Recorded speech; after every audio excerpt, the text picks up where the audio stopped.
It's called the Synchronicity method. I actually just call it TSM because it is the Synchronicity method. It also stands for time, think, meditation. So what we're doing in the Synchronicity method, it's a protocol for understanding your energetic anatomy, owning it, and becoming a sovereign energetic being. And when you get into your sovereignty, when you get into your human biofield fully and activate yourself, synchronicity goes off the charts because you become frequency, and therefore you enter a peak flow state and your life unfolds for you, not by you. That is your soul's anatomy. What I'm doing is making visible the invisible. Like the moment you do it, it should feel like coming home to yourself. It should feel like an ancient memory, because that is what, in fact, it is. There's nothing about it that's new. I'm just putting words to what I see. I'm a seer, so I can see people's shape and form. I can see the energetic bubble. So as we see our physical forms right now, we have this energetic field that extends out a little bit beyond our outstretched arm. The aura is inside that. It's the information field. The aura is what you exude out, like the frequency that you're vibrating out. The morphic field is everything that informs you. It's your universe. It's your command and control center. And if you don't have control over it, some other entity or energies do. And TSM and doing the synchronicity method is learning how to become a sovereign so that you're uncorruptible by external force.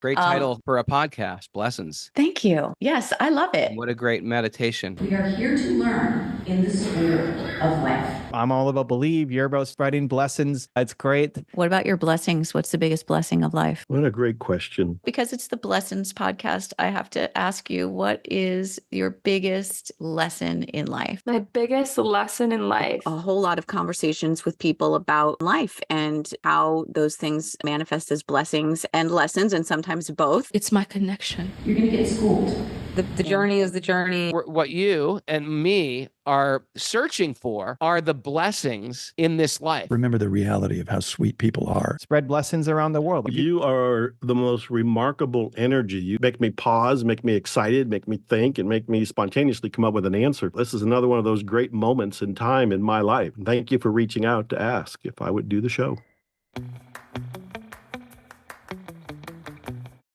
Welcome back to Blessings, my friends. Synchronicity is a word that comes up a lot for me.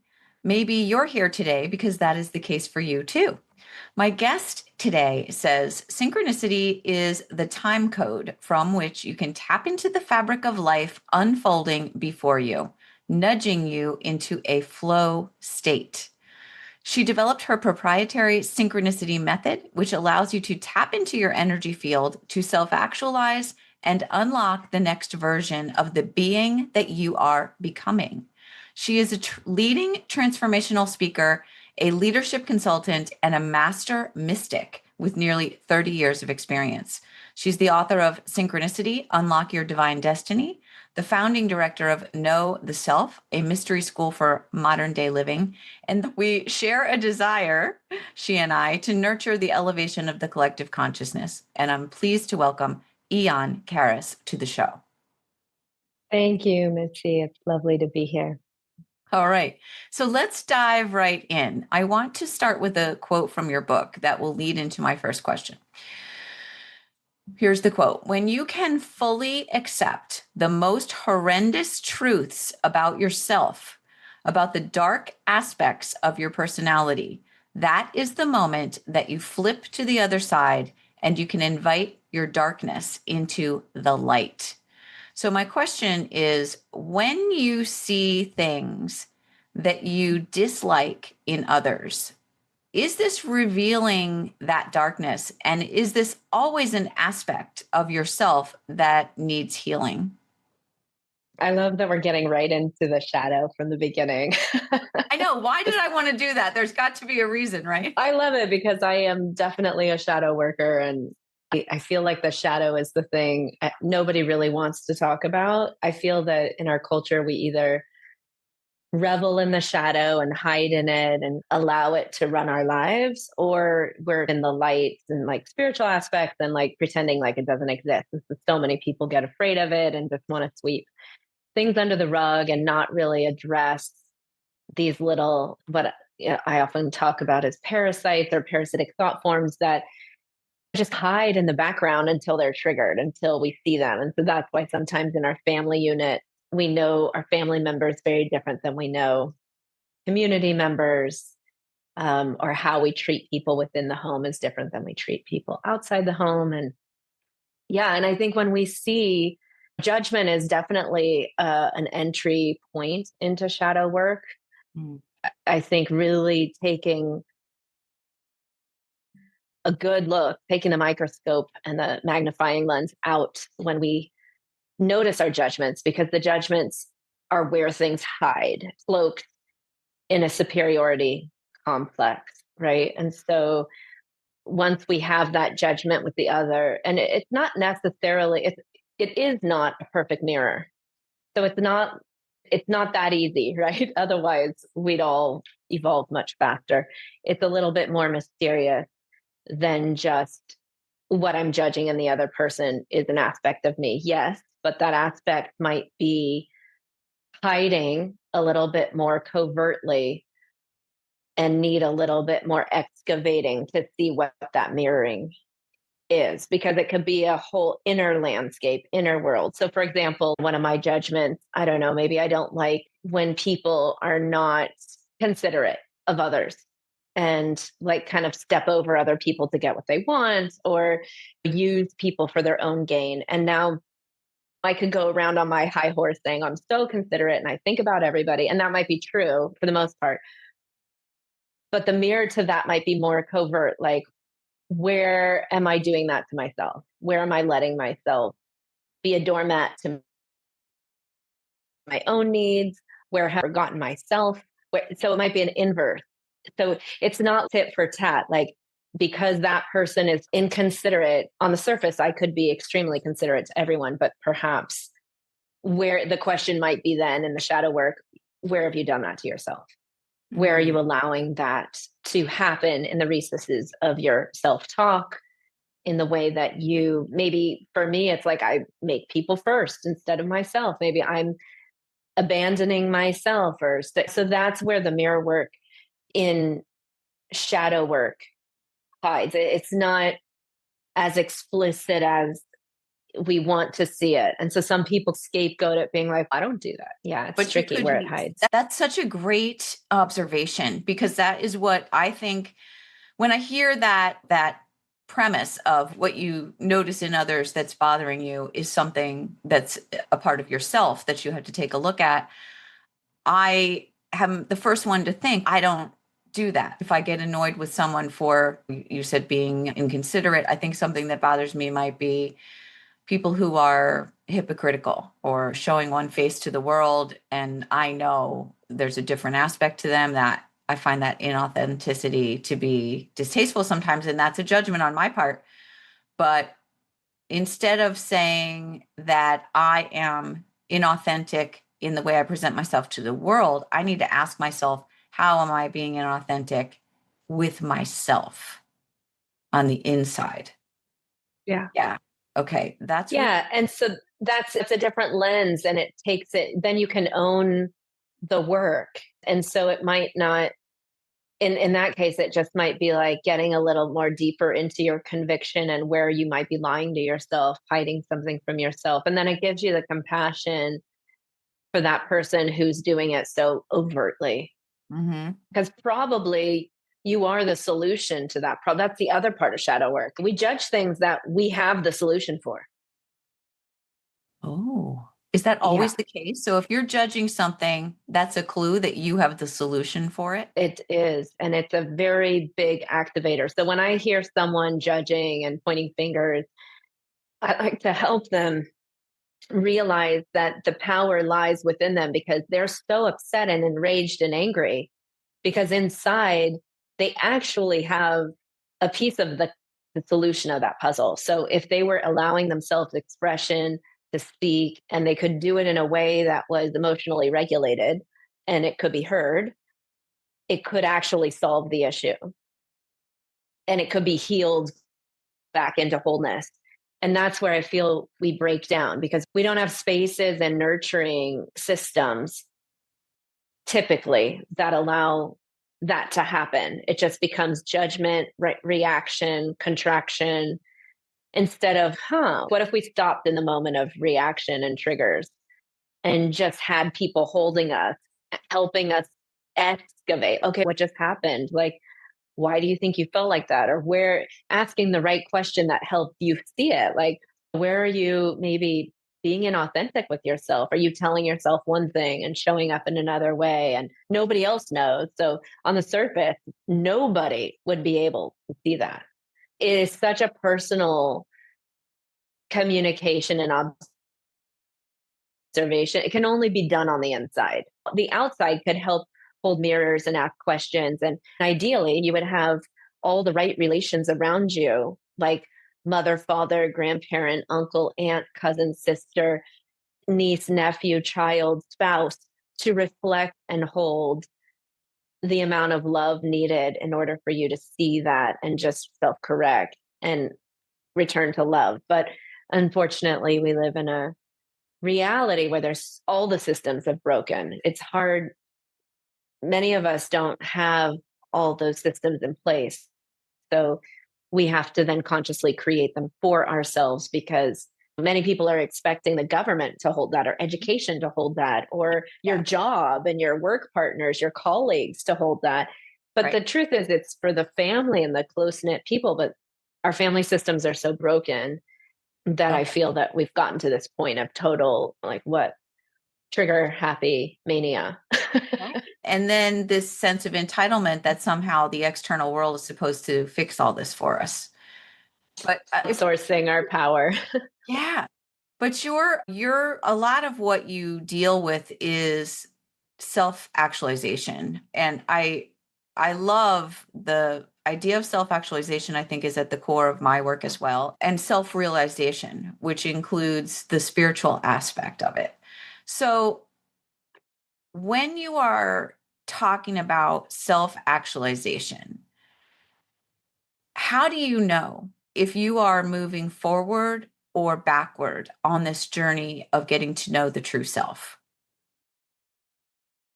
Yeah, that was hard for me at first, because I think anyone who embarks on a spiritual journey can instantly feel the elusive, slippery, slopey, confusing vibes. Those you start opening to new realities, and then it almost feels like it gets worse before it gets better. And often people want to eject, and that's why we don't want to often feel fully what's there, what's right behind the veil.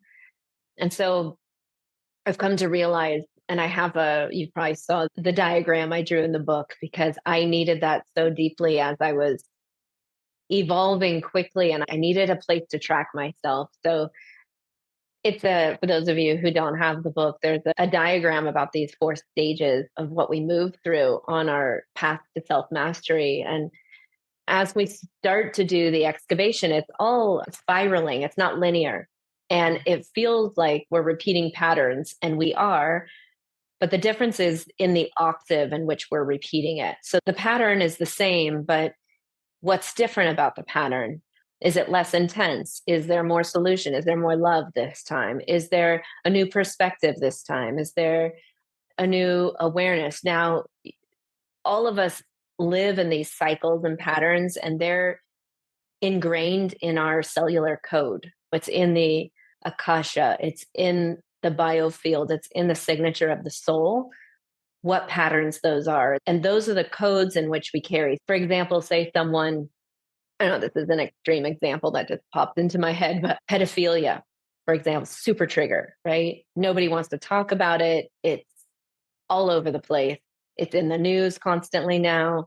But for a long time, it was happening and nobody ever spoke about it. Now we're speaking about it and it's happening less. Like I can see that there's more healthy people. The fact that we've aired it and talking about it, it's less. But for someone who's never talked about it before, it could be so triggering. Like, why is everyone talking about this all the time? Why every time I turn on the news, it's some child abuser? And then we look at how is that landing? Like, where am I not owning that that's something that is a sickness in our society? And so each time you hear about it, each time you have more compassion or empathy or self-soothing or healing, and then you see yourself moving up to these levels of transcendence, really, so that it's not that the trigger ever goes away fully. Like it can be decades and years the same trigger, but you can see, oh, it has less of a hold, or maybe I solve it faster, or maybe I don't linger in it as long. Maybe now there's more people around me and I don't feel so alone with it. So it can be micro. It's often the stages are micro. And then there's a moment when it really has no hold on you anymore. And you can sit above it and really look at it and with so much compassion and love, but the trigger's gone. And that's when you know you've really elevated yourself beyond it into a state of it's not a superior state at all. It's actually more humbleness, more compassion, more empathy for the world, more empathy for the process of transmutation and transformation. And I call that conscious evolution. Like we are choosing to evolve beyond our family lineage, beyond what had happened before in our maybe our parents, many of our parents went through war or famine or severe issues that they didn't fully overcome. And then we take that on as we come through that line. And so these triggers still exist. So that's part of life. And like, how do we self actualize within it? We learn to accept what is and turn inwards because we cannot fix anything outside ourselves. It's not about schooling someone else or necessarily educating them. It's about really owning the genius within that illuminates your path forward, getting comfortable within your own nervous system, within your own body to be able to hold it. And then you find that you become that like living solution of it. Like in your presence, it either no longer exists in the people around you because it's somehow just like the resonance of, I talk about the 100th monkey a lot, or Rupert Sheldrake's work of resonance, morphic resonance. It's like one person figures it out. And it's not that everybody needs to. It's just that when that person can sit in the blossoming of that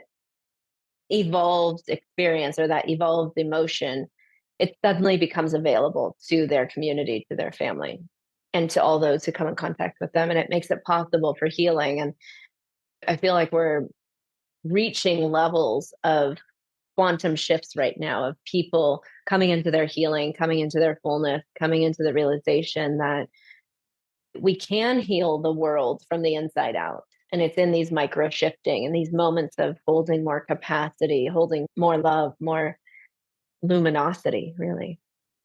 It's so beautiful. And I agree with everything you're saying. I totally resonate with this. And so just to simplify things before I want to get more complex, but just to go pretty simple before we start to dig into some of the things you just mentioned, the morphic field and things like this. So you have developed this synchronicity method, and it's for the purpose of becoming that person who can be that light so that this can happen faster for the collective. So in your method, and people can get your book, we'll have the links in the description. It's fantastic. I've been through it and I love the method and the way that you break it out, because I felt as I was reading it, this is something I had been doing intuitively. And I had never broken it down to the steps that you have broken it down into. I want you to just describe for us the basics of how you get into the state where this allows you to be this light. And why did you call it the synchronicity method? Because we think of synchronicity as like these meaningful coincidences or something beyond meaningful coincidence. So just talk a little bit about your method and why it is called the synchronicity method. Yeah. Thank you. I love that you get it. I do. And I think So probably I everyone feel so listening does. understood. I just feel I really appreciate how deeply you read it and understood what. Yeah, that's a great question. So it's called the synchronicity method, which I actually just call it TSM because it is the synchronicity method. It also stands for time, think, meditation. So what we're doing in the synchronicity method, it's a protocol for understanding your energetic anatomy, owning it, and becoming a sovereign energetic being. And when you get into your sovereignty, when you get into your human biofield fully and activate yourself, synchronicity goes off the charts. Like you are living in the synchronicity time band, time frequency, because you become frequency. And therefore, you enter a peak flow state and your life unfolds for you, not by you. So when you understand, and it is, of course, you've been doing it naturally because it is your soul's anatomy. What I'm doing is making visible the invisible. Like the moment you do it, it should feel like coming home to yourself. It should feel like an ancient memory because that is what, in fact, it is. There's nothing about it that's new. I'm just putting words to what I see. I'm a seer, so I can see people's shape and form. I can see the energetic bubble. So as we see our physical forms right now, we have this energetic field that extends out a little bit beyond our outstretched arm. And it's not, the aura is inside that. So it's, people want to say, oh, the aura, it's much more than that. It's the information field. It's, the aura is what you exude out, like the frequency that you're vibrating out. The morphic field is everything that informs you. It's your universe. It's your command and control center. And if you don't have control over it, some other entity or energies do. And TSM and doing the synchronicity method is learning how to become a sovereign so that you're uncorruptible by external force. Okay. So how do you become a self-standing, individuated, awake entity here purposefully? So you have to collapse timelines. That's why it's a time sync meditation. We're coming into present time in the body with your immortal self, the ancient you that's always existed, that always will exist, that is a part of oneness. But in spirituality, people keep trying to bypass certain steps. Like I've been through so many mystery schools, I've studied with masters all around the world, and nobody was teaching this, which is how I ended up opening my academy. Not because I wanted to be a teacher, not because I wanted to even share my spiritual practices. I was born a mystic. I was always connected to the unseen realms. It was the way I navigated my life. I used it for my business to navigate my business. I was in tech.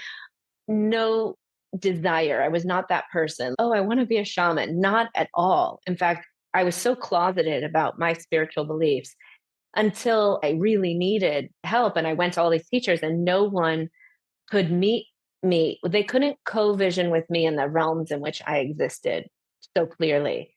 And when I did meet masters that were in those realms, they would test me. There was just all this testing going on. And I realized there's not a lot of people that are aware of their immortal presence and like allowing it to be embodied in this physical presence. And so I found a lot of interesting things, and I thought that doesn't seem right. Like this is the solution to all our issues. Yeah.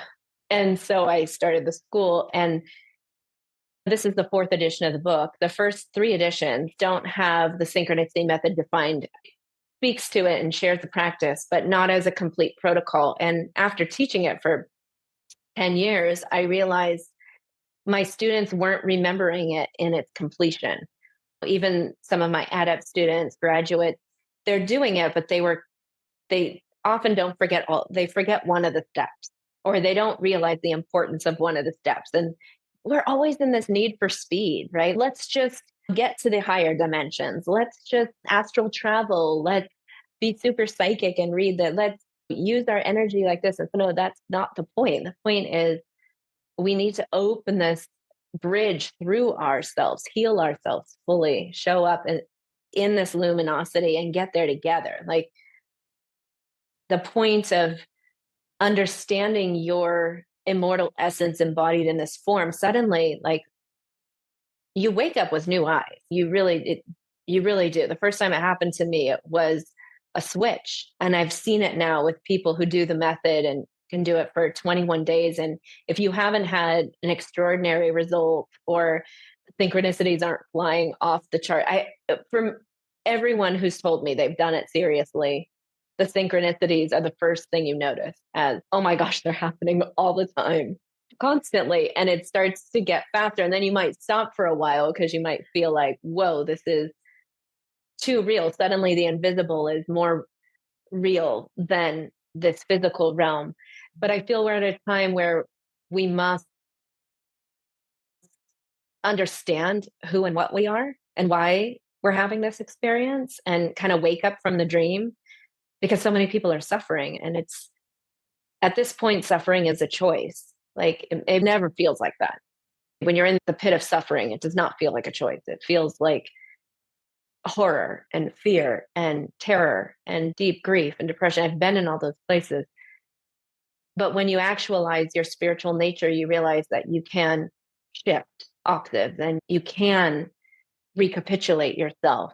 And I do feel that's why many of us, especially those of us who are doing this work, we volunteered for this, to do this, to be a living example of it for the collective. Some of us have more to recapitulate. Yeah. Yeah. So why are we here? It's a great experiment, right? It's a great question.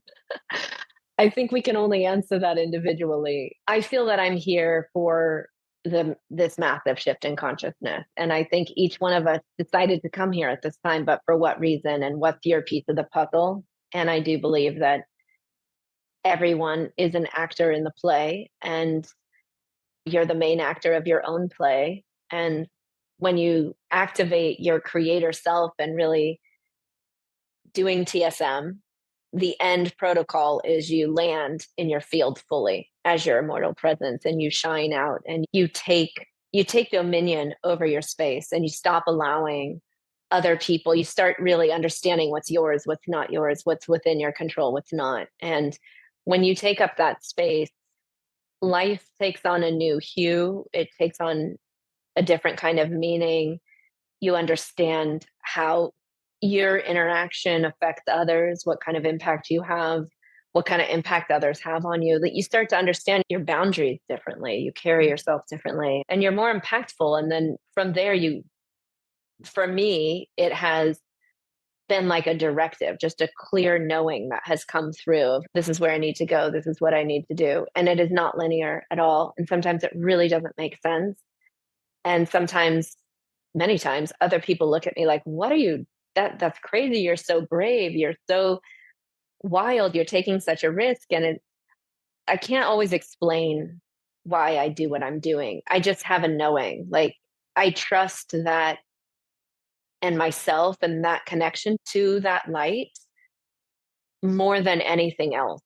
And I feel like, I've been through so much trauma, drama, full devastation. I've rebuilt my life countless times. In the book, I share about like my house fire, but I've had multiple deaths at the people around me that have been really devastating. I've gone through a few divorces, many breakups. I've had communities that I've founded and thought it was utopia. I've had those collapse. So I've had so much loss in my life. And it has all brought me back to the one thing that never, ever changes. And that is that connection, that still voice, that centrifugal point, that 0 point that is me. And I think we're all longing to know that. But that's home for me. It doesn't exist outside of that. Sometimes the outside can replicate that, and I end up in beautiful environments, and I love the people around me. But until we're self-standing, we're not free. Like, fully illumined, individuated, immortal beings, we get back into suffering. So it's like, how do we reside in that place and co-create together? And really where my work is focused now is in the co-creation of it, working with people through frequency. Because once you know your frequency, yeah, life takes on a lot of meaning, and you start to understand and feel and move through all the confusion, because all these old structures are collapsing. There's nothing to hang on to anymore. Like right now, especially, it's AI taking off and our political party is crazy. And there just seems to be like insanity and madness out there. And so how do you navigate that? You can't. You can only navigate it in here and what's yours. So when we get so triggered by what's happening out there, we have to do that introspective kind of cocooning and get into our own womb-like nature in correct alignment with source to realize, oh, what can I do? Where is my power here? Because I feel powerless with all of that. How would you like to get the best text of your life? This is your sign that it's time to add something powerful to your morning routine that sets you up for success and reminds you that you are worthy and makes you unstoppable. It's a motivational text message from me, a real human. I am Mitzi Campbell, a mindset specialist, and I know that it is possible for you to live the life of your dreams. My morning motivational text messages help you up-level your mindset, your happiness, and your success. Sign up for a 2-week free trial at yourpositivemoment.com and change your life today. Join the movement so we can all thrive together. yourpositivemoment.com. And you talk about in your method, the activating the codex. Okay. So I really took the time to understand what you meant by that, by the codex. And I took it to mean you refer to it with diagrams in the heart center. And I took it to mean that's where you discover your frequency. So you just said, when you know your frequency, you can X, Y, and Z. So is that how you get to find out what your frequency is, by activating your codex, your soul center, your heart center? Just talk about that a little bit. What does that mean? Yeah. So we align first. We take away from trying to source our energy from the horizontal plane, from our friends and family, from the structures that live in the physical realm. We retract that and we align to source from the sun and the earth. And then we activate what I call the codex in the heart space. And that divine spark is, so this is where it gets really complex, because I have understood this from a lot of different mystical paths and theosophical truths. I call it the codex because regardless of what lineage you come from, it all boils down to the same thing. And the codex is where all the memory of you that's ever been you, individuated through all time, through all space, through all dimensions, is that light. And it has all that memory. So all the solutions to all your problems are inside that codex. And if we can just hold that light awake intentionally, feel it, it takes on a hue, it takes on a frequency, it takes on words, sound, it's pure creation. And when we allow it to speak and inform and direct, our path changes in more of into a flow, into a dance. And that's when you're in a peak flow state, and suddenly like life starts orchestrating around you as if for you, by you. You're not quite sure like how it's all happening, and it just feels so magical. And wow, everything I dream, everything I intend, everything I command, it's like pure manifestation, because you're now pulsing out in harmony with life. You're not trying to control everything around you. You're just controlling your light frequency. That's it. That's all we're here to do. And when you realize it's that simple, actually really complex issues become really simple. And the codex really has nature itself. Like you look at an acorn or any kind of seed of a plant. And for those who aren't a farmer or aren't familiar with what seeds look like, you might not have any clue what the seeds are. Maybe you have 20 different seeds in your hand and you don't know what the potential is. It doesn't know what it is either, right? It's just a seed. And then you put it in the ground and you water it and you give it nutrient and it gets light and the roots go deep and it gets more light and the roots go deeper and then it becomes something. Each one of us, that codex is the seed. So when it's getting proper nutrient from above and below, it starts to form into what it's meant to be, what it was designed to be, what its original blueprint is. If it doesn't have good nutrients, if it doesn't have good environment, if the people around them there's a drought and there's no water and there's no care, then it kind of withers and dies, or it half, maybe it's a diseased plant, or maybe it's a plant that never flowered, or we see that in the garden too. So I feel that there's a divine hand, the cosmic gardener, and we are seeds. And the mind is the last thing to understand what you are and why you're here. It really is. It lives through that light. And I think we're at a moment in time where science and all of these pathways to freedom, pathways to health, pathways to living a better life, they're all concluding at the same point, which is we have all the keys inside us. And to me, that all lives in the codex. If we just do that first, I imagine if children were taught this, right, as youngsters, what different kind of environment and society we would have if everyone was just doing what they were designed to do, and through being loved and nurtured into being alive and through being cultivated and gardened and caring for each other, we could have a beautiful, thriving ecosystem. And so that's what I'm feeling my role is to activate the seed, let it know it's there so that it knows how to get the right water and food and sunlight. And once you do that, is this when you will start to notice your soul group? You talk about the soul group. So this is other beings that are at the same frequency as you. What is the soul group?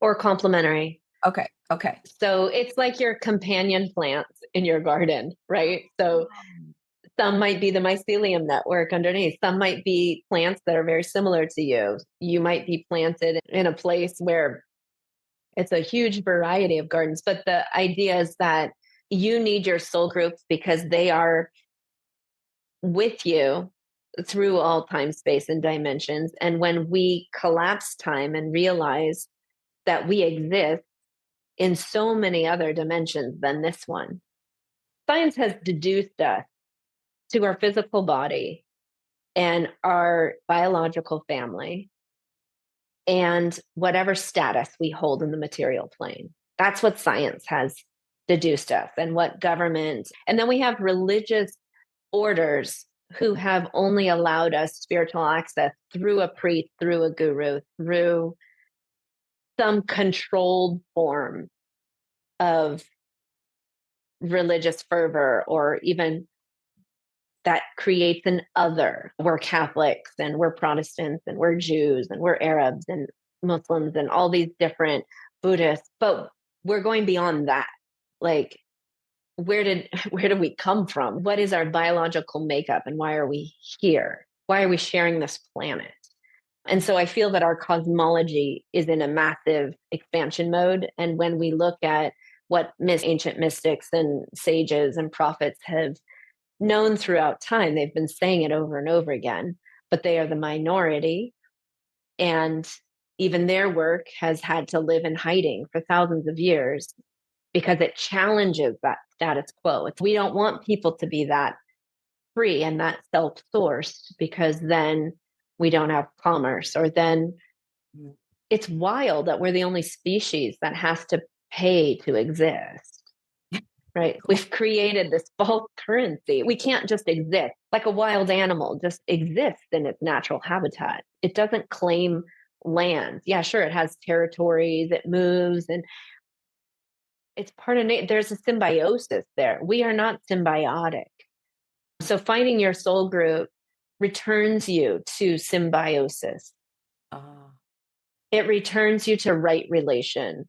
It returns you to feeling held within a tapestry of light where you belong. So when you activate and you take up your own belonging of your own space, most people are covered in entities and energies and thought forms that are not theirs. Their field is all misshaped. Some people are completely like their soul is way floating above, barely tethered. They have hardly any life force moving through their body. They're so controlled by the world that we've inherited. Yeah. They feel they have no power. They're in full suffering. They're in full effect. There's so many empathic people just can't even put themselves together to go to a job. That we have mental illness like never before. Like we're dealing with some serious dysfunction, distortions of reality. But the earth is generous and creative and our biological nature is beyond these mental constructs that have been donated to us, that we've had. In order to live a comfortable life, we have to make some agreement with how we want to participate with society. Okay, maybe I'll get a job, or I'll pay my taxes and I'll be a good citizen. Or you have to comply in some way. And I think we're at a point in human history we've never been to before, which is, wait, we're seeing ourselves awake. What if we didn't have to pay to exist? What if everybody was valued just because they breathe? What if what if they found their home and weren't in fight and constant territorial battles over existence itself? That's where my mind goes. So I just, the soul group is there to, when you illuminate your frequency, you find your soul group. Your soul group gets magnetized to you. People walk into your life as if by magic, like angels. Wow, I've been waiting. And you know them. You can't not recognize them often. It's just a feeling of being arm in arm and in equality and in communion with a fellow solo traveler, and like you see each other without needing to be enmeshed in any other field. It's just a remembrance of connection. And I've had the privilege of finding many in my soul group, and I think the more that we are beacons, the more they find us, and we magnetize each other back. Now, how does this relate to what you mentioned earlier, Rupert Sheldrake's work, the morphogenic field, the electromagnetic field that's beyond the aura? What is this? Yeah. How does it relate to? So if I look at it from a higher dimensional perspective, it is the aspect of you, like the Merkaba that many people talk about, that exists within your morphic field. That is a part of your morphic field. And that is how the human transcends this life and moves into the next life. Why people have past life memories or experiences with entities or ghosts or ancestors, like those of us who know that there's more beyond the physical realm of what we can all agree on is reality. There is so much more. And now science has devices to measure that. Like we can measure the morphic field. We know that the heart and the pulsing of the heart is what creates this toroidal electromagnetic field around us. And we found that everything from illness to the color of our hair and our eyes and our skin is all information in the field, and we can literally recode our morphic field. So my spiritual awakening came through working with physicists. My spiritual teacher was a physicist, and I was tuned with psychotronic devices and working with 0-point energy fields. And every 0-point energy field, and like Tesla's early findings that were hidden, all of that is around morphic resonance and realizing we are energy portals. Not just us, but any electric being is conducting and creating energy. And when the energy spins in a certain way, if you can get the magnetism, it can levitate, it can shift forms. There's so much magic in what quantum physics are now being able to describe, to the point where I think it was 2 years ago, the Nobel laureate who won proved that the universe is an illusion, right? Yes. That we are the creators of this collective dance that we call reality. And if we're not both in agreement with it, then we can also change its shape.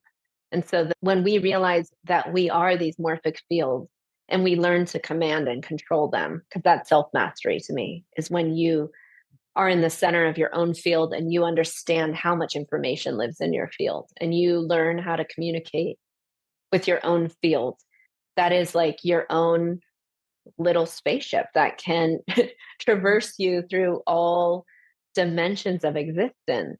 And when that happens, it sounds so sci-fi, but so many people can do it and are doing it. And it has been hidden by powers that want to remain in control. And a lot of our programming or our addiction to electronics right now is to control. Like there's like a net around the planet. There's a kind of intergalactic, interdimensional. Is it a war? There's a fight of light and dark. And that fight is inside us. And when we find, like, back to the quote, you quoted me in the book from the beginning of the call of going into your shadow to find the light, find the spark and the yin yang symbol. Like we have to know the totality of what lives within our field and all that genetic code and really go into our cells and start to work through and bring light to those dark places.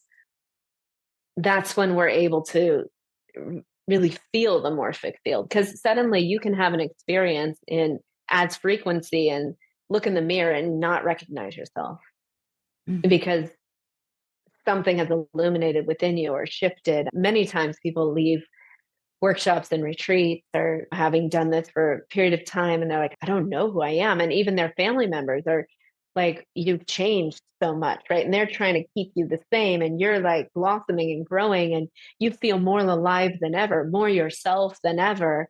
And everybody else is, whoa, you're changing too fast, or who do you think you are to like, Yeah.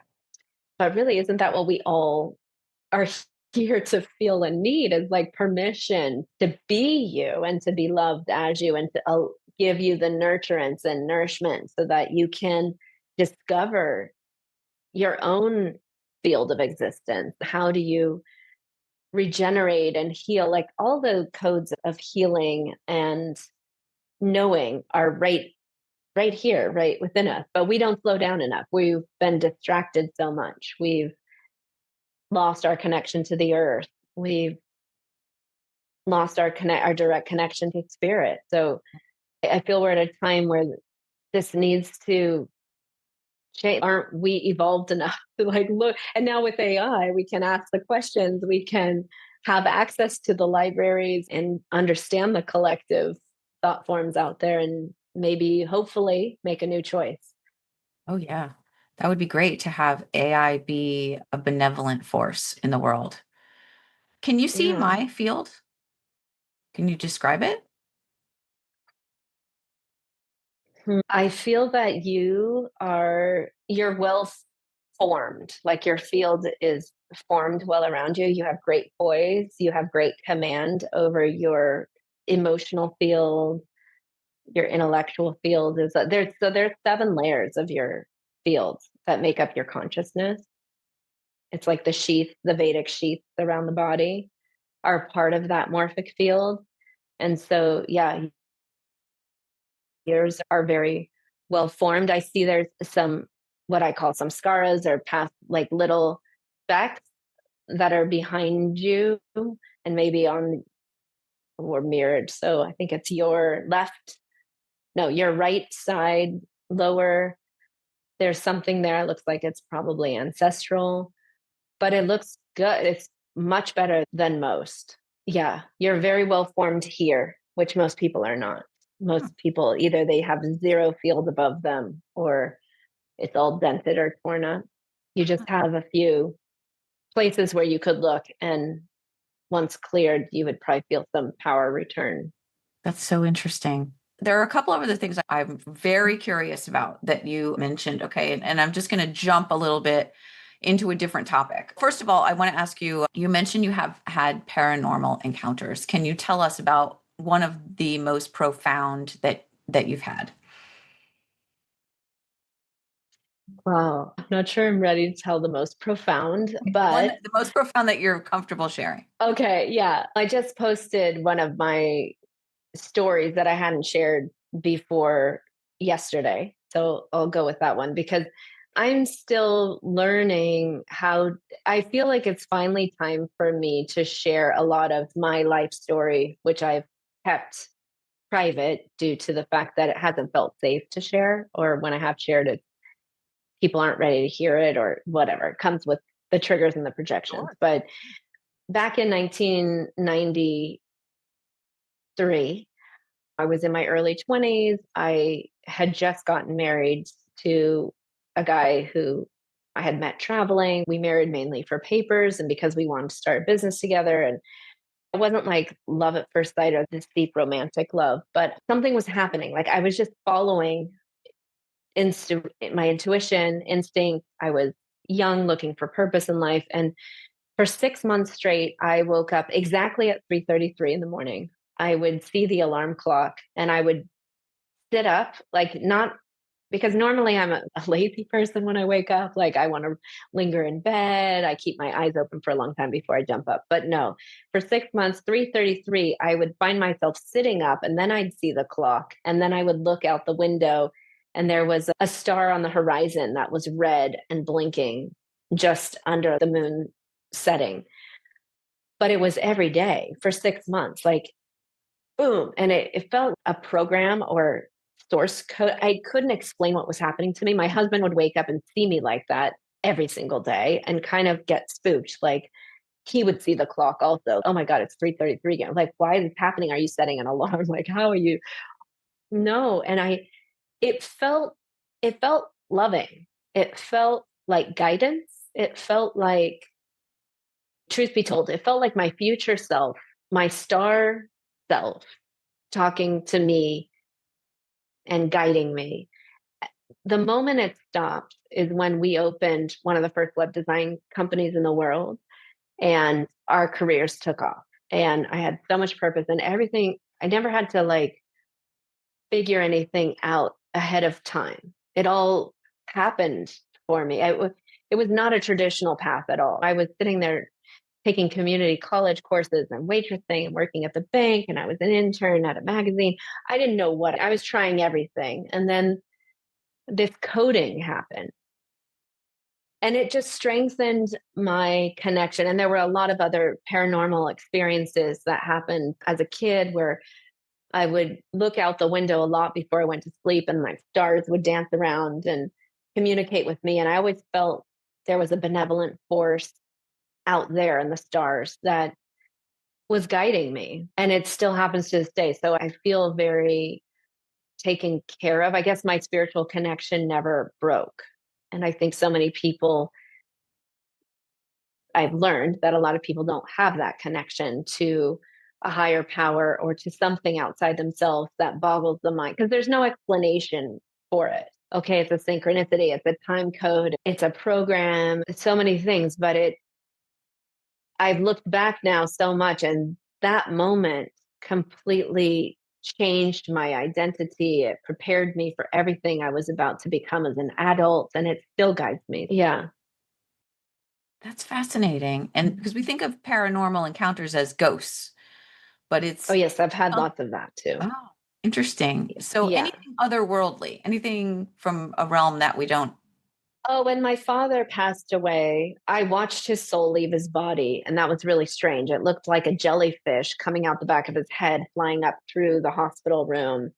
And I was in awe. Like, what am I looking at? It was this kind of creature that looked like a jellyfish with long tentacles. It was iridescent. It was beautiful. And it flew through the ceiling. And then once it went up through the ceiling, these three gold packages came down into my chest. And I was in this like ecstatic bliss state for about a month where I just saw that's when I could see the fields. That's when all fields opened to me and I could see between the realms in this really profound way that felt somewhat like being on acid or something where you see shapes around beings. And I had been completely sober at that time. I had been detoxing for 2 years, doing yoga, eating really healthy. meditating a lot when this occurred. So it was clearly not at all related to any kind of plant medicine. My father, who had deceased, would talk to me. He talked to me for 9 months straight, every single day, explained to me where he was, what he was doing, what the other realms were like. My spiritual teacher died 2 weeks before my father, the same year, and they were both communicating to me, and they were both in two totally different dimensional spaces. And then that's when all my trance channeling mediumship turned online. This was 2003. And since then, I can communicate with any departed loved one. And I teach people how to do it. It's really actually quite easy. And what was amazing to me was all the confirmations, because there's still that part of, oh, come on, like this can't be real. I must be so grief strucken. I must be. But then I went to my dad's funeral, and some woman I didn't even know came up to me and she said, so one of the things that was weird was my father, when he appeared to me, he was young. He died at 69, but when he appeared to me in this other realm, he was like in his 30s. And he told me he was 33 years old. Because I was like, why do you look so young? Like, I never knew my dad that young. And he said, oh, you can choose what age you want to be. And so he chose 33, which ironically is my favorite number. And I don't think he knew that. So that was interesting. And again, I thought, oh, I must have pulled that out of my subconscious, right? And then this woman at the funeral came to me and she said, oh, your father came to me in a dream 2 nights in a row. He wants to tell you how much he loves you. And he looked so sharp. He was in his 30s and he had this, she explained the suit he was wearing, the tie, everything. And I just started crying because I needed that confirmation. And then my aunt told me she saw him actually on a billboard. She was driving and she looked up and he was like on the billboard winking at her and he was in the same outfit. So I got these confirmations before I had shared. And so then I was like, okay, this is really happening. And then the confirmations kept getting stronger and the synchronicities. And one time I was driving in his old neighborhood where he lived when he was young, and I don't know the area. And I got lost and I didn't have GPS and I didn't want to stop. And I just asked him and he guided me out within seconds, take a right, turn left. And I was like, this is totally against what I would want to do, but I just decided to follow it. And the more I followed, the more it all confirmed. Yeah. And then there's the extraterrestrial beings. Like there's a lot out there in the other realms that when you experience it, it can feel even a bit traumatic as the body gets used to like those realities and those realms. But I've been through many years of initiations now, and I continue to at each level, you have to reground your nervous system to hold, and so that you don't fracture, because not everybody can handle a full encounter and hold it. So there has to be a reason for it. And so I find that every time I've had a paranormal encounter, it has been for my own healing and for those in my life that also need that healing. Wow. So much to unpack with that. So much more to say. Can you give me just another? I do have a lot of podcasts talking about it. Oh, yeah. Do you have another like 10 minutes? Because I have one question that it might take you a little bit longer to answer, but my final, okay. Before we end, you talked about in your book going on a vision quest. And during this time, you witnessed a second sun. Now, I have heard other people talk about this, and I'm just fascinated by it. So I want to hear what this is. What is this second sun? What did you see? What do you think this is, etc.? Yeah, the vision quest was 5 days without food and water. Everybody in their own areas on the land, no tent, just sleeping and praying. You create a circle and you don't leave the circle. So it wasn't like I was hiking or anything. I was just sitting there for 5 days without food and water, and you're praying. And I was expecting, I don't know, like a lot of demonic cultures who do vision quests, an animal comes and they have communication with animal spirits or something. Some people out there questing with me did have life or death experiences, like with the elements, and they might have to try to survive because you're not eating or drinking also. For me, it was a very blissful experience where I think I was just between the realms the whole time, and I was awake all night and I would sleep during the day because the stars were so magnificent. I've never seen so many stars just in the darkness of the forest. But when I was awake, I kept seeing another moon in our sky. There were two planets, and this new moon slash sun, which is weird that it was calling itself a sun, but it was way closer to the planet. And so what was happening was my whole body was shifting frequency. Can you imagine if you wake up and we have a new planet in our skyscape? Like, it was doing something to me as I was seeing it, and I couldn't make it disappear. I thought that we actually now had this huge new planet, like super close to the Earth. Then I started communicating with it. What are you? What am I even looking at? Is this going to happen? Is this a vision? Because I am a seer, I get a lot of, sometimes 3 days worth of visioning just comes through like downloads. And it was like that, but very peaceful, very calm. And it just told me it's the second sun, and it's a planet that's moving into our orbit. And because of it, it's creating like electromagnetic fluctuations on our planet. Like, our whole energy body is recalibrating because there's this other huge magnet close to the Earth, like in our solar system, that we hadn't yet experienced. And so it was changing us. And then I still didn't really know what to make of it. And then about a few weeks later, the same cohort of questers, we were in an integration session, and we had a Native American woman come and speak to us. And she came to share like a channeled message that she'd received, and it was almost identical to mine. And what I found is, like, when we see the sun, when the second sun arrives, there'll be 3 days of darkness because it'll block out our sun. And we shouldn't go outside. We shouldn't leave our homes. We should just stay put. Don't try to eat or do anything. Just literally go into a deep corpse pose, like a meditation pose, laying down. And on the third day, the sun will rise again, and then it's safe to go out. But if you move around during that time of blackness, it's like full chaos will be upon the earth, and you won't transcend. And it felt so like biblical. Okay, like Christ dies, and 3 days later he emerges. But personally, I had already had a few experiences where I had been bedridden for 3 days based on visions, not been able to move, not been able to even barely drink any water, barely use the bathroom, and feel like when I come up, my life changed. So then I thought, oh, maybe this is just a personal death and rebirth moment. When I was writing the book, it was this geometry that I was channeling. It just came through. I wrote the book in about 2 weeks. And it told me to include this kind of prophetic vision. And I was very uncomfortable with it because I come from a background of business and technology. And I was like, no, this is too strange.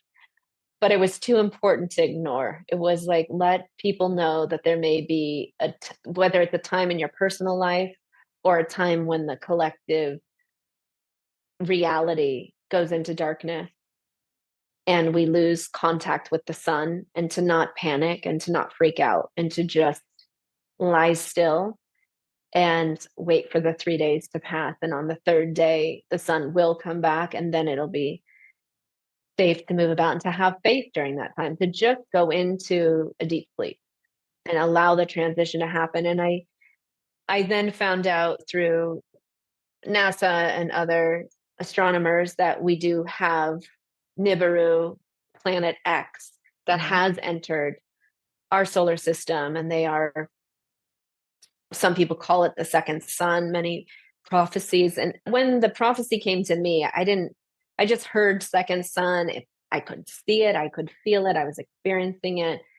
But it was this Native American wisdom keeper who shared. And then since then, and since publishing the book, I've had the Hopi prophecy, other Indigenous elders have told me that they have a similar prophecy.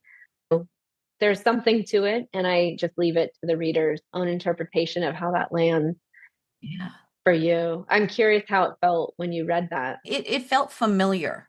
I'm someone who I feel like I'm on the verge of having some of these gifts and abilities, but I'm not as open to them as I need to be.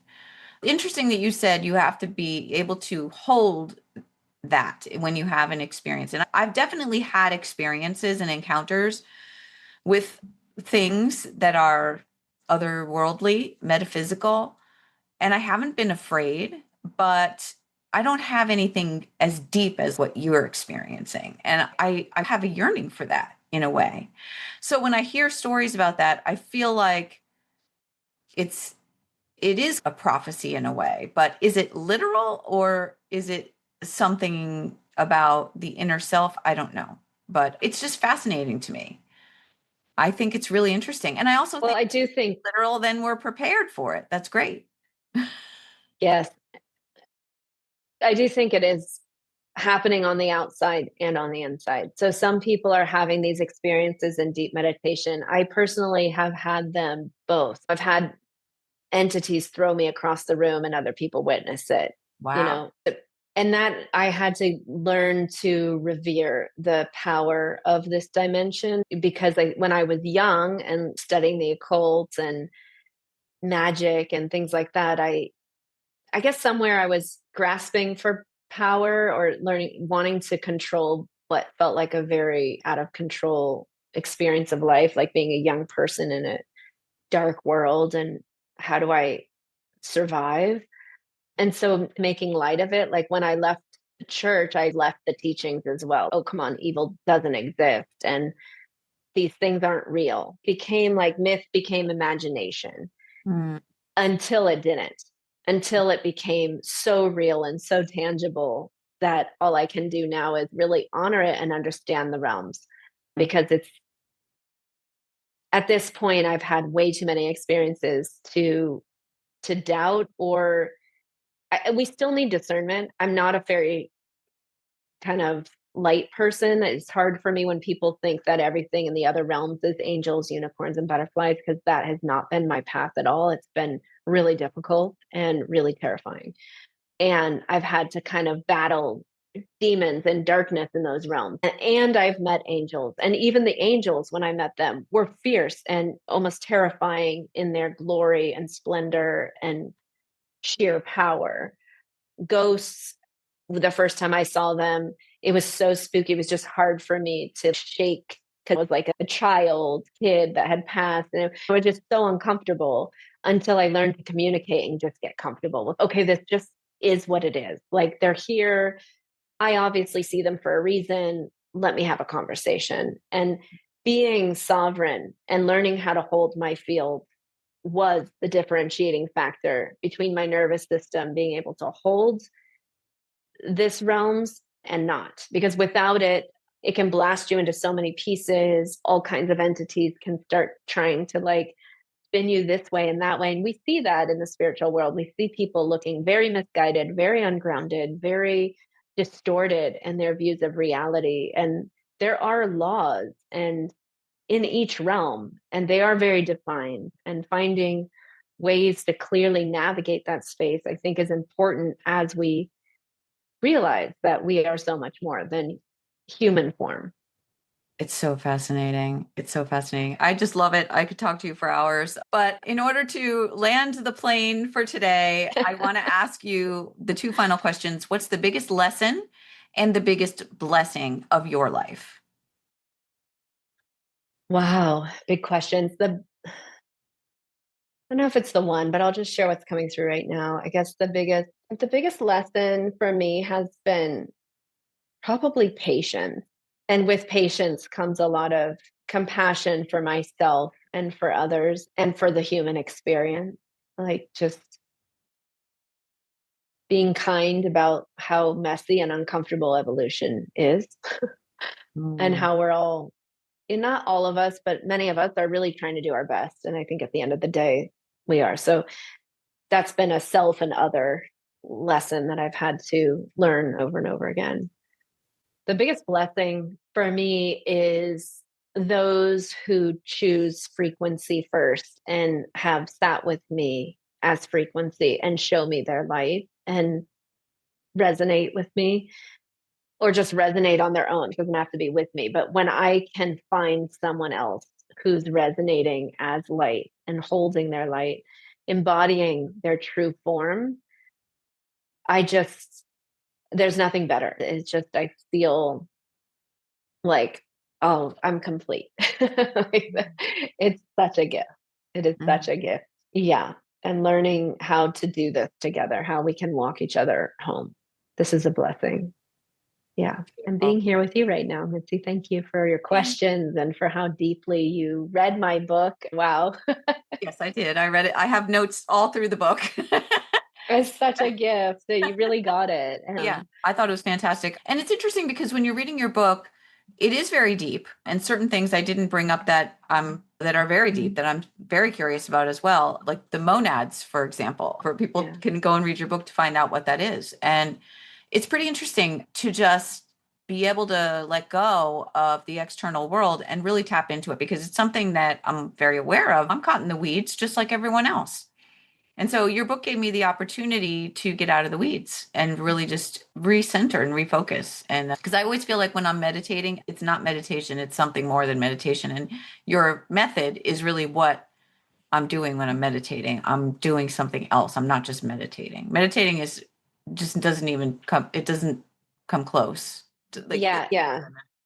It is. It's an activation. And if you do it for 21 days in a row, surely those gifts that you're wanting to activate will turn on. Yep. It's not a matter of if, it's just when. And when the body feels contained enough, it switches on. I'm going to do that. I think that is going to be one of the summer projects that I commit to doing at 21 day. And I'll let you know how it goes. Yeah, please let me know. I have an academy where I take people, once they start working with it and they activate, then a lot of the questions come in. And so we dive deeper and we have group practice and people learn how to facilitate it and really ground it, because it's endless in its simplicity of a protocol, but how you apply it is endless. And I'm gathering a tribe of what I call conscious revolutionaries right now all around the world who are practicing frequency first, who really understand that this is the way forward, is if we can self-actualize. And then how do we then bring our gifts to the table and start collaborating? So if you're interested to follow along, we're just getting started. I've been sharing my story on Substack, which you can be involved. You can become a member, get some of the backstory. And there's different tiers from free to paid to being trained and all the things. But I would love to have you there and anyone else listening who's feeling and this stirring and remembrance and saying, yes, let's ground these spiritual gifts in our true self and see how we can collaborate to co-create something so beautiful for everyone. To truly end suffering is the goal. And to live in joy and celebrate the beauty of our conscious evolution. Yep. Thank you for having me. Got to be here. We might as well be happy. Have fun. I love it. What's the name of your Substack? It's called Conscious Revolutionaries, but if you go to eonkarris.substack.com, you will get to it. Okay. Also from my website, Know the Self, TheSelf.com is my academy, and you'll see a blog link. You can get to the Substack from there as well. Thank you. Yeah. That's terrific. All right. Thank you so much for joining me, Aeon. I love talking to you. You're just amazing. And thank you for sharing all of that. Have a great pleasure to be here. Hey, everybody still listening. Will you go give a 5-star review to this podcast? Mitzi puts in so much effort and so much love into this. She's brilliant. She deserves it. So I am going to go right now. By the way, by the time you hear this and you go give your 5-star review, you should be able to go find my 5-star review of this podcast. But I just want to thank you for what you're doing.